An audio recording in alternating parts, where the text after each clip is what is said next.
সাবেক স্বরাষ্ট্রমন্ত্রীর ভারত পলায়ন নিয়ে যা জানাল পুলিশ ও র্যাব। ছাত্র জনতার অভ্যুত্থানে আওয়ামী লীগ সরকারের পতনের পর দেশ ছেড়েছেন দলটির অনেক নেতা।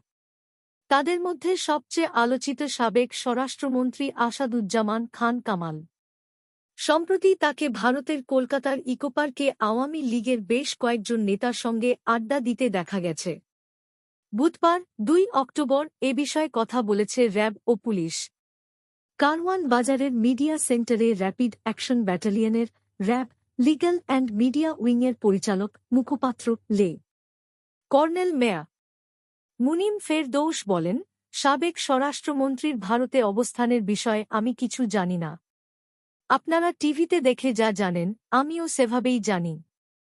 এ বিষয়ে জানতে চাইলে পুলিশের বিশেষ শাখার এসবি প্রধান অতিরিক্ত পুলিশ মহাপরিদর্শক চলতি দায়িত্বে মো।